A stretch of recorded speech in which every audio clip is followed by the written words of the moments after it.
Welcome, warriors. I am blessed today to have Kim Stewart as my guest. She is an amazing podcaster with a heart to serve others, and she's also a new friend. Can't have too many friends in today's world, so I really cherish this gift. Grab a tissue and get ready to hear how friendship and other resources are lifelines to parents of a child newly diagnosed on the autism spectrum. Let's rock. Does your past haunt you? Maybe you're in a storm that feels like it will never end. Are you fighting a battle that's rendering you hopeless? Maybe you feel like you're fighting alone, but your battle was not meant to be a solo endeavor. You were meant to be a warrior among warriors. My name is Heather, and I grew up thinking my battles were nobody's business until I found myself in an abusive marriage and felt cut off from all avenues of help. In this podcast, you will hear warriors' words.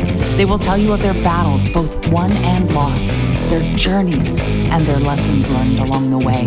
But we don't stop there. These warriors will share how they have applied those lessons to go from warrior to survivor to thriver. Whether it's an abusive marriage, illness, mental health crisis, or any number of traumas this world dishes out, these warriors will use their words to help you find the beauty in your broken, move beyond your battles, and become the thriver God created you to be. Pick up your sword or boxing gloves and join the battle. Your words are powerful, my friends. Make them warrior words. Welcome back to the Warrior Words podcast. Today, we are discussing the importance of others, specifically on the journey of autism. But I think it's relevant to all of us who struggle in this life, which in my experience is every single one of us. So I'm talking to Kim Stewart today. Kim Stewart is a wife and mom of 2 adult sons. Her oldest son, Heath, was diagnosed with autism at age 2. She is also a book marketing strategist and host of the Book Marketing Mania podcast. When she's not working behind the scenes, you'll find her in Dallas, enjoying time with her family and indulging in coffee, caramel, and Friends reruns. But before we dig in, I want to read this review from your coach, Sherry. Sherry writes, uplifting, authentic. I already love Heather's ability to share her stories of hurt and healing in such a transparent, authentic way. She is a great encourager and will bring hope to others. I can't wait to hear the insights she will share in future episodes.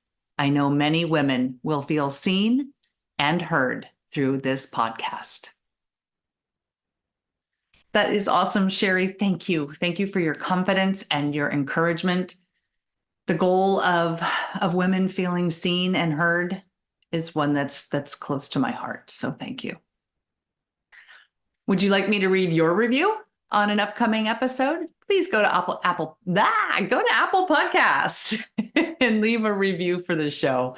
Your comments and your star ratings help people find the Warrior Words podcast. It only takes a few minutes and it would help so much. Thank you. And would you like to be a Warrior Words insider? Get all the latest news at subscribepage.io/pearls of wisdom. And that link is in the show notes. And now, on to the show. All right, so we're back. And as you heard in the intro, we are blessed to hear Kim Stewart and have her as a guest on the podcast today. Welcome to Warrior Words, Kim. Thanks, Heather. I'm so excited to be here and serve your listeners today. Oh, well, we are very blessed to have you. So I was trying to think about when I first started listening to Book Marketing Mania, which is your podcast. And I couldn't remember until I went to your website recently and noticed that you were also affiliated with Kingdom Writers. With Shelley Hitz. Yes. And I think that's probably where I got introduced to you. So I've been listening ever since one of her Kingdom Writers online retreats or something like that. So. Yeah, Shelley is the best. Yeah. Yeah, she's introduced me to quite a few people. So I'm very, very, very, very thankful for that. So so I wanted to talk to you today because we do have book marketing and publishing in common, Mm-hmm. but we also have something else in common in that we both have adult sons on the autism spectrum. Yes. And with April being Autism Awareness or Acceptance, depending on who you talk to, month, um, I wanted to fill April with stories of just stories of the autism spectrum and the resilience and the battles that we face, but the Mm-hmm. triumphs that we also experience. So can you tell us a little bit more about your story and how you are involved with autism or how it came into your life?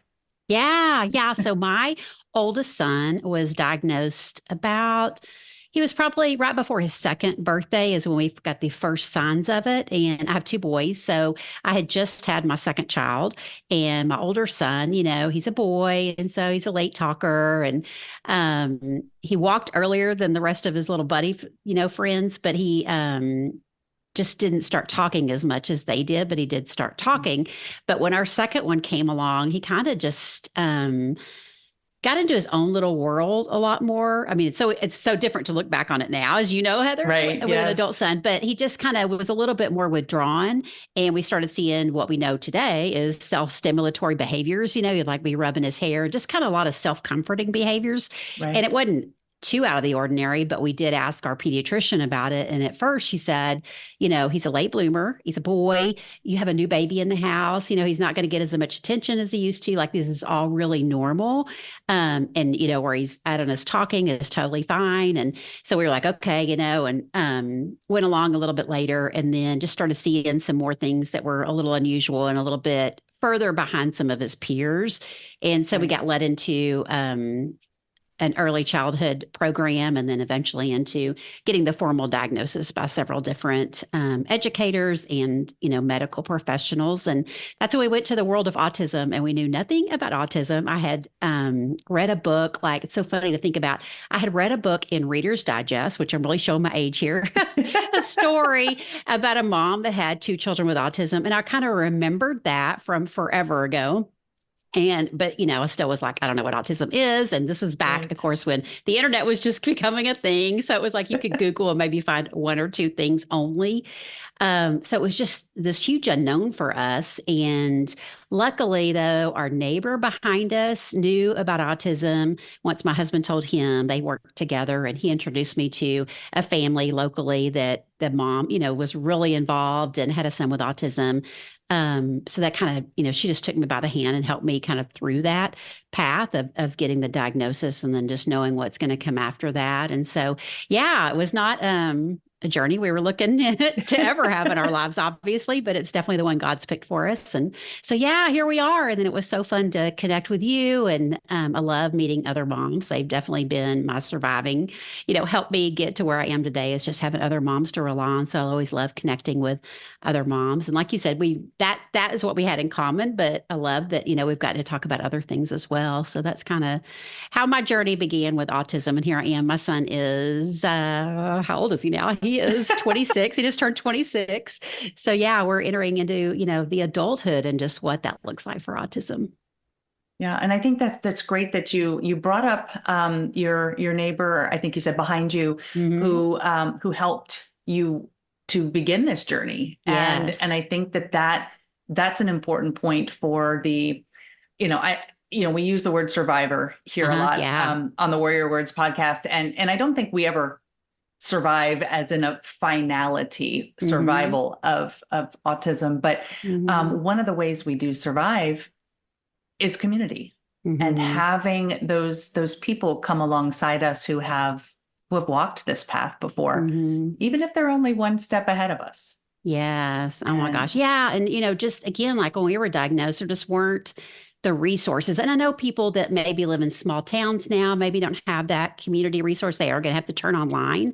But right, at the time, like I said, when we were diagnosed, I mean, we knew nothing and we knew no one. Like this was such a foreign world for us.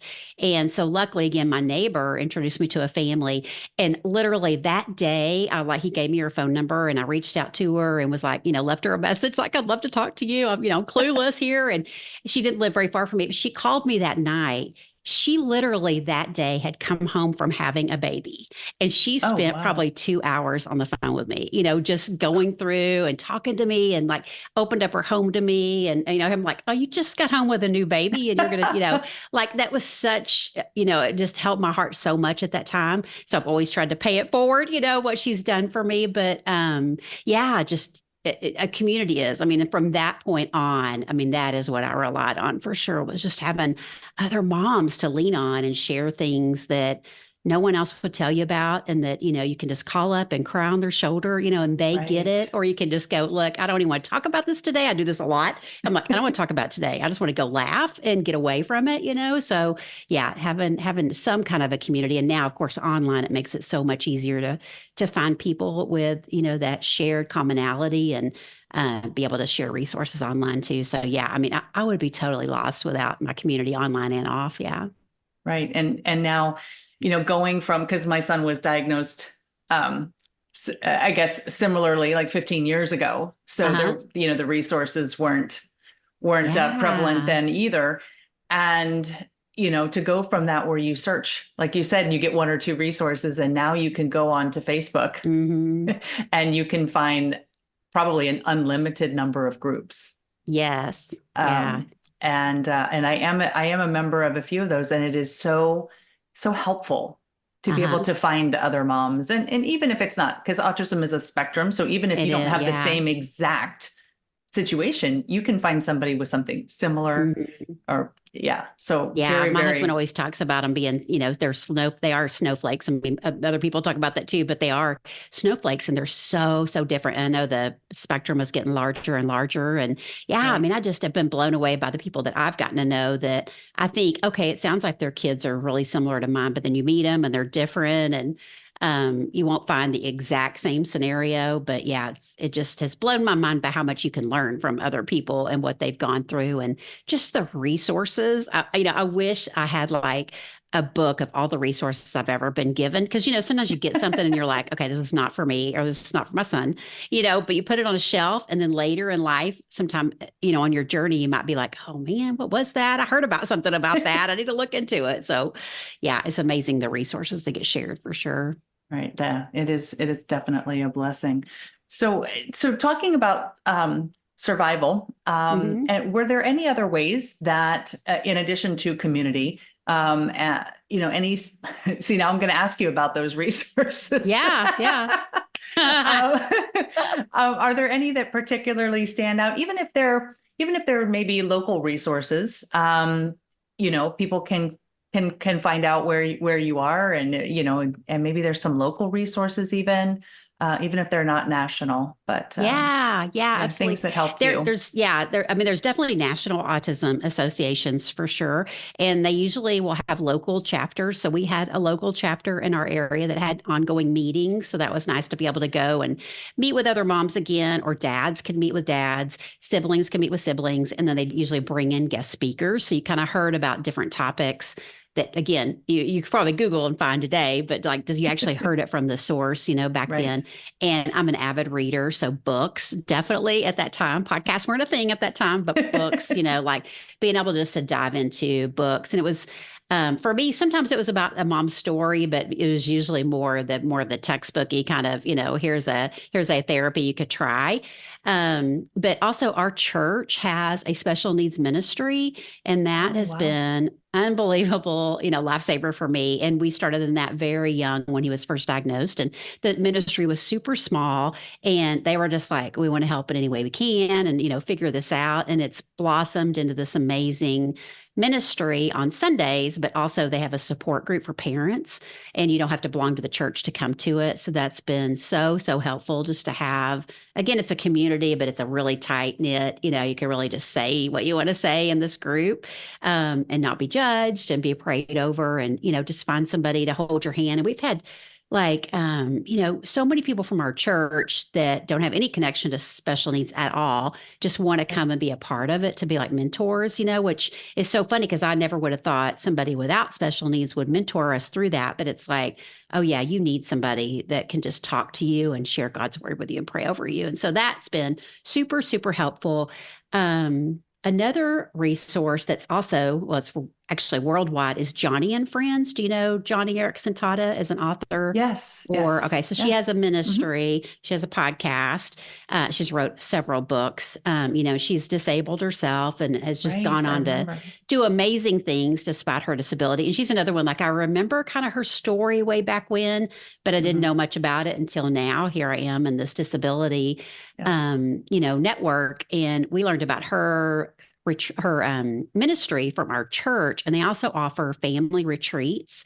And so we've been blessed to get to go to some of those. And it's where you go as a family, and they have them all over the country. And they also do them for military families too, but it's for the whole family to go for like 4 or 5 nights.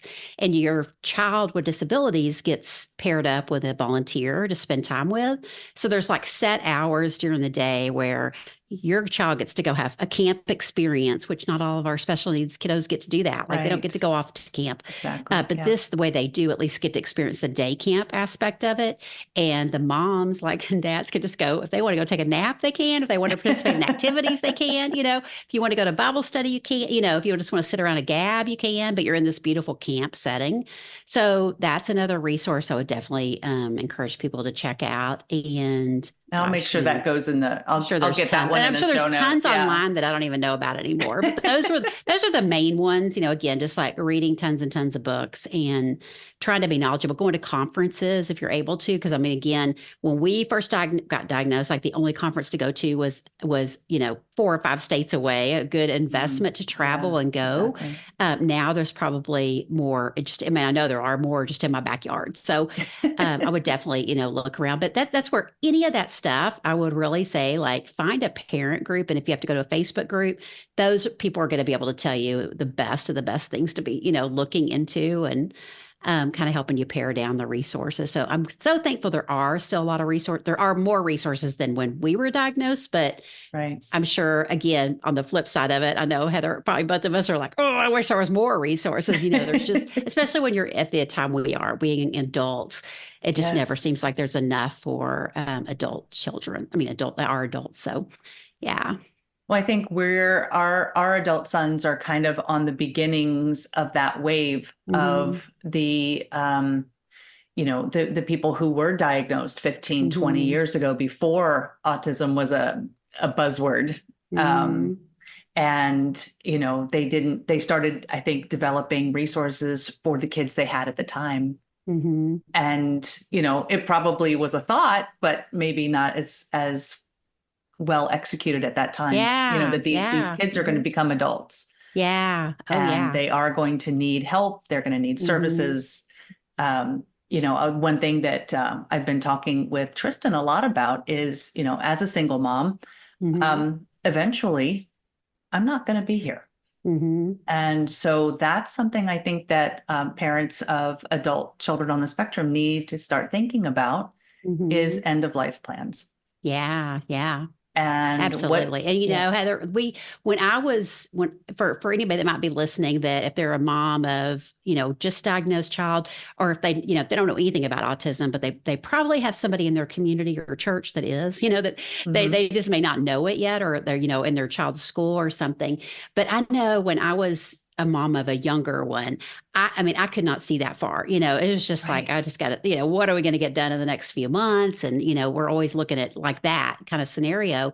And, we knew like we had to think about it somewhat, but it was just like this far scary thing. And a couple of moms and I were talking about this the other day. We were just like, when we were that young mom, we would look at moms of adult children very judgmental, because it was like, Mm, well, it kind of, just what we would see just wasn't what we thought we wanted for our children, but we right. didn't know, we didn't realize, oh yeah, when you get to that stage, it's a totally different story, and so now we're experiencing that. And I say all that because I hope that, other parents will just, give a lot of grace and prayer and support in any way you can, no matter where they are on the spectrum. I think sometimes people think once they get to an adult, it's like, oh, you're done, like with the other kids, your kids fly off and their launch. And even if they didn't launch the same way, it's like, but now they're an adult. That's great, and they can move off into some special, situation. And I'm like, no, it doesn't work that way. Yeah.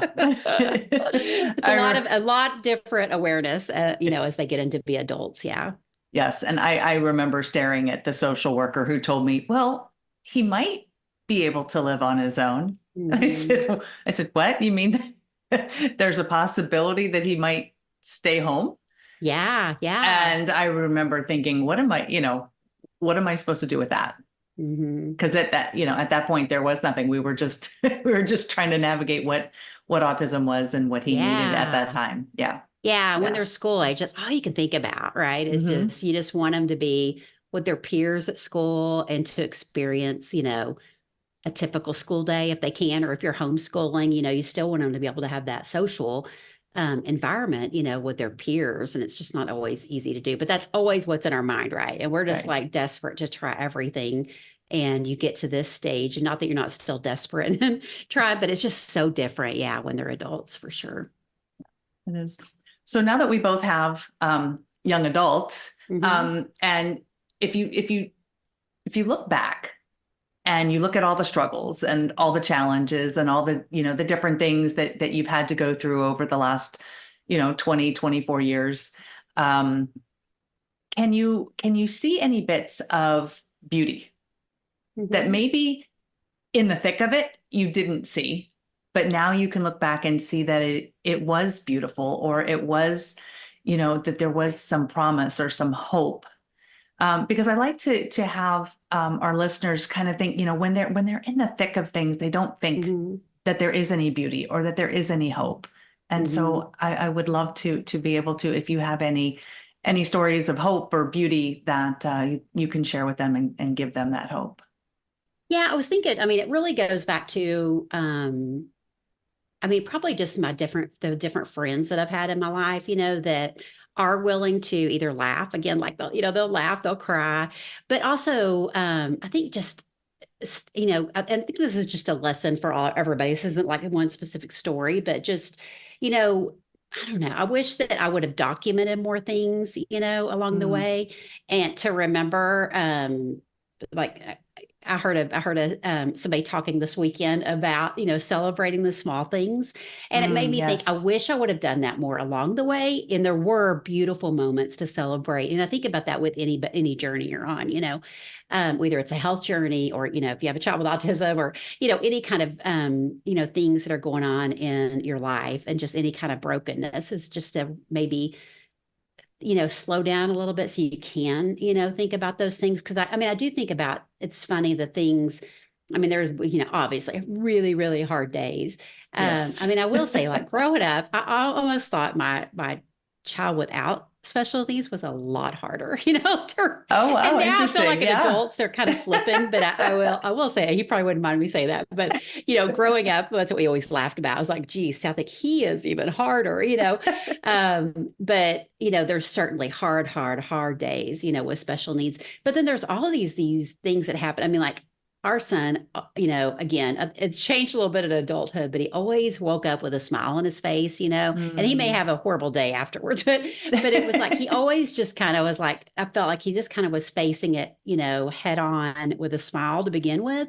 And I wasn't always that way, so I tried to learn from him. And so many people have come into his life that have worked with him and have just been, definitely God sent. And it is Mhm. definitely a calling, to work with children with special needs. So I so admire anybody that does that.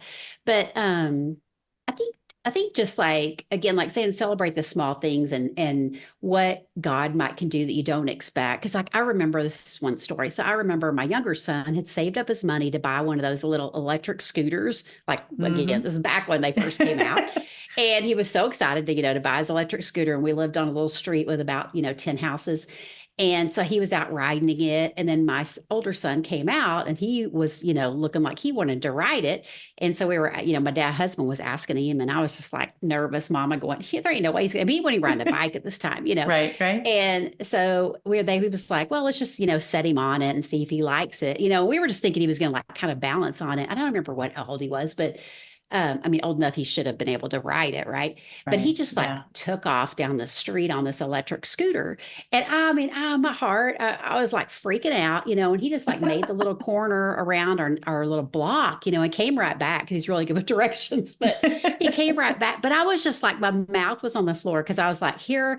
I haven't even given him credit that he could even ride a bike. Like we had tried a couple of times and I gave up. I'm like, oh, we're just going to do training wheels for the rest of your life. I can't, like pick your battles, Yeah, And then once he came exactly. back from that, I was like, okay, well, he clearly has balance, And so I mean, I was just so blown away. So I was like, we're okay, get the bike out, like get the bike out, get those training wheels off.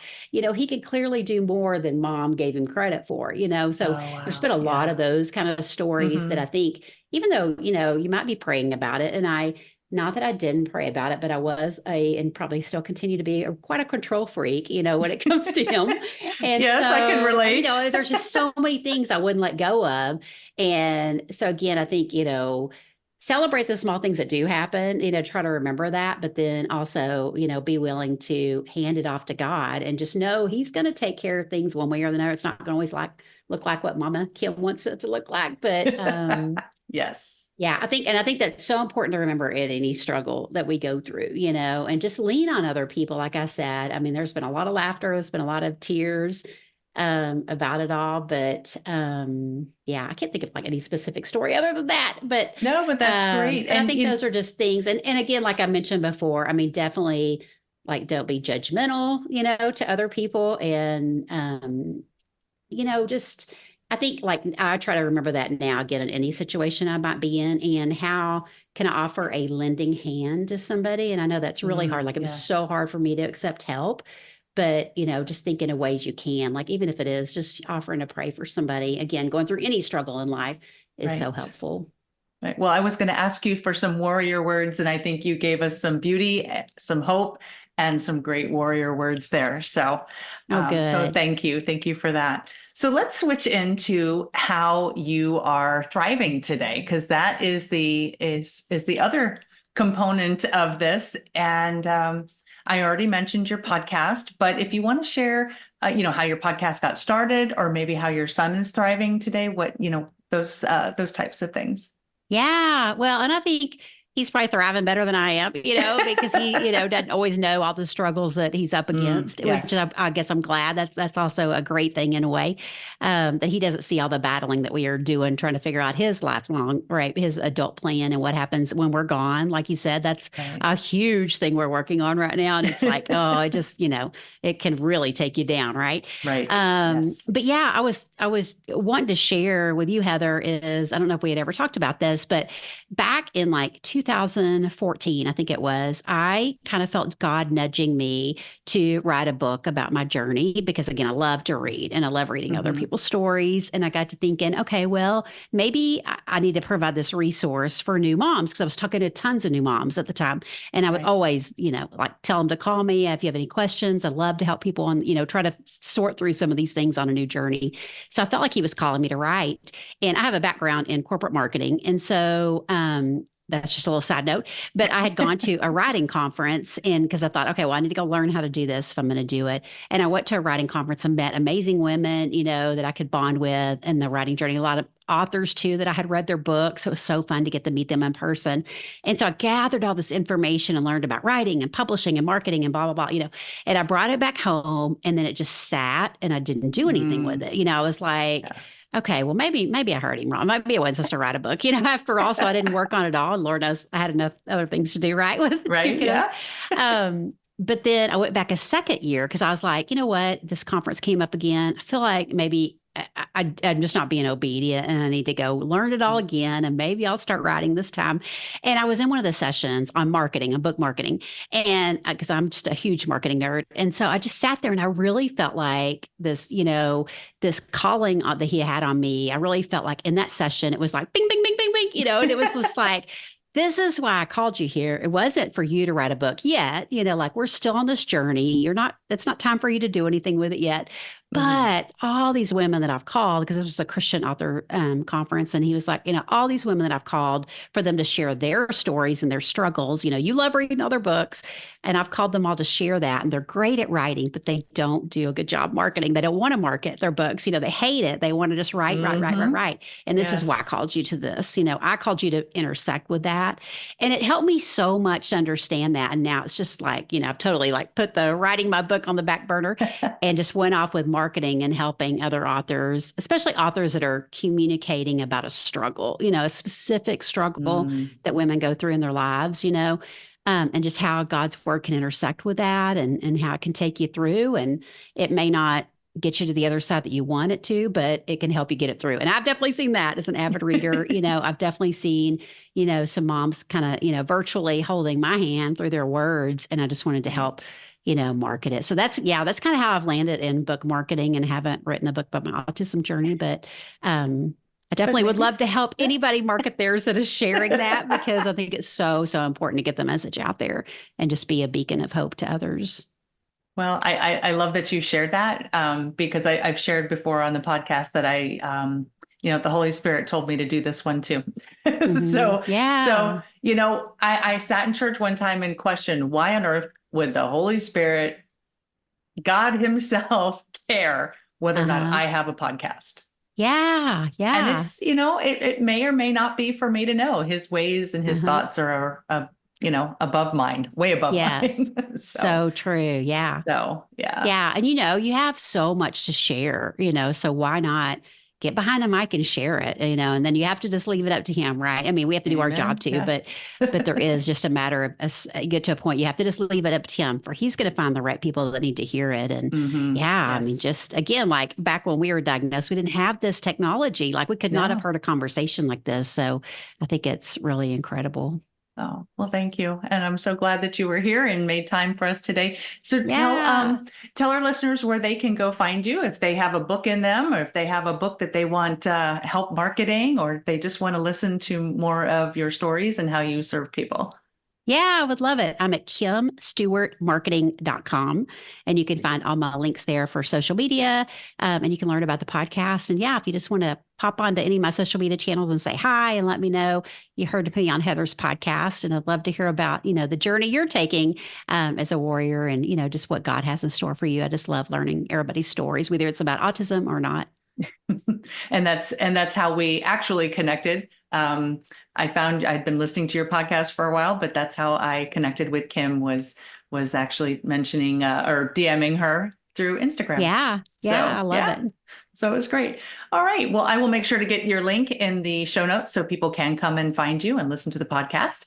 And I just want to thank you. I want to thank you for your time and for your friendship, and for coming on and sharing your story with our listeners today.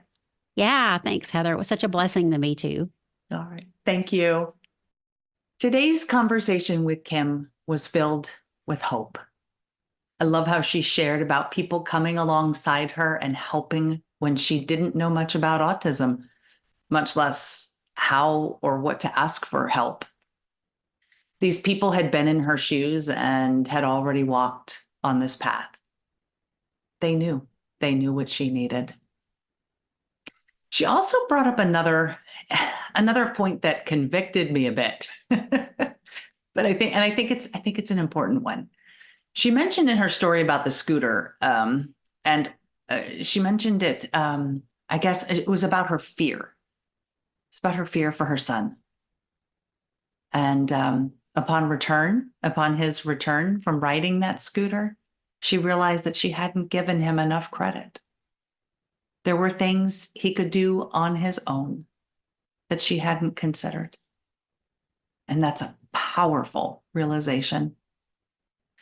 And one maybe more than one of us needs to acknowledge. So I'm going to follow Kim's leadership and admit that there have been times, more than one, when I haven't given Tristan the credit he deserved in his abilities to do something.